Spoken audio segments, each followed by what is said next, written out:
It's Martijn, creator of MuteDeck, and in this video I want to show you what is new within MuteDeck 4.7.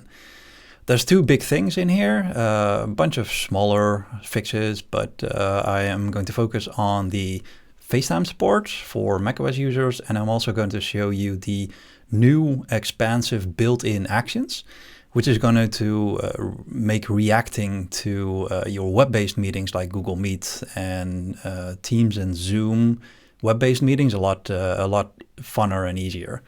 So let's dive into it. So I am already in a FaceTime meeting over here. As you can see, my face is double here, and basically what I'm showing you is the waiting period. But this is my FaceTime application when I'm all of them in my lonesome. And you can already see that MuteDeck is in a call.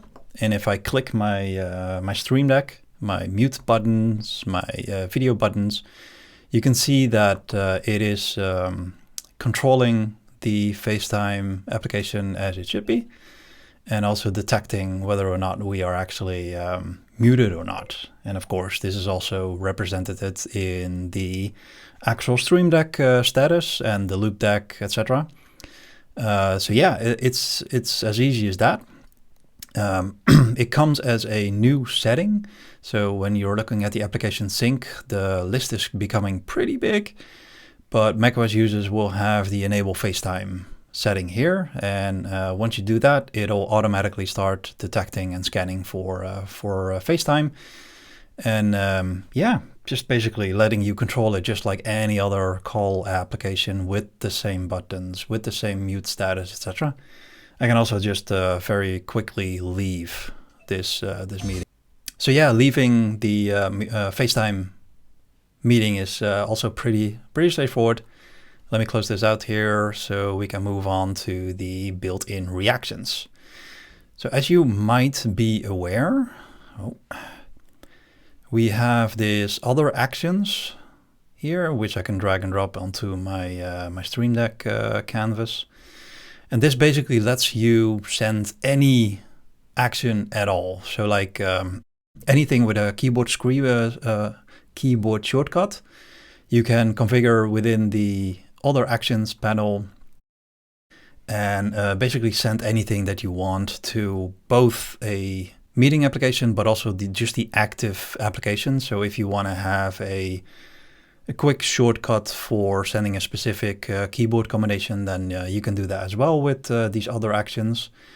But in the last version, I started adding something called built-in actions. So you don't have to define them. They are actually just built into MuteDeck. And all of these, you can see it's grown quite significantly since this version, where we have all of these reactions targeted towards the Google Meet, the Teams web, and the Zoom web. And these actually just trigger these reactions within these call apps. So let me just show you how that works. So I can go into, let me close that. I can go into the other actions, drag that, and then it will give you all of the options that are configured as other actions. So if you define your own, they will also be in here. But in this case, let's talk clapping. So if I select the reaction clap, then you can see that it works with Zoom, WebEx, Teams, Google Meet, and the web versions of Zoom and Teams. So how does that work? Well, let me just start a new meeting, instant meeting on Google Meet. And then I don't need to wait for other. Let me actually just mute myself. And then once I press the button that I just assigned that other action to and the clapping reaction, basically what happens is that it opens up the reactions menu and actually just sends the reaction. So if I do it again, then I can clap again. If I go back and select another one, let's say thumbs up, you can see that it also still works with all of these meeting calls apps. And then I can do it again. Let me just close this just for, and then it sends the thumbs up. So again, yeah, I can just keep pressing that, and all of the thumbs will come up. So this is exactly how it works within Google Meet for any of the reactions that are supported, but also within the Teams and the Zoom web versions, you will get the same thing. It'll look for the reactions menu. It'll send the reaction that you want to send, and well, Bob's your uncle basically.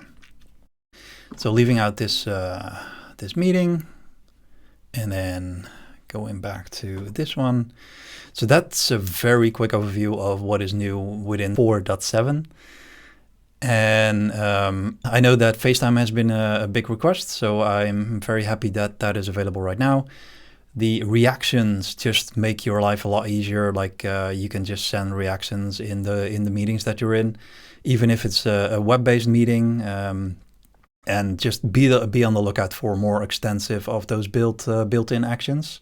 And of course, if you want to request anything, you can also look at the roadmap website and send you a feature request there, and basically get notified whenever something drops.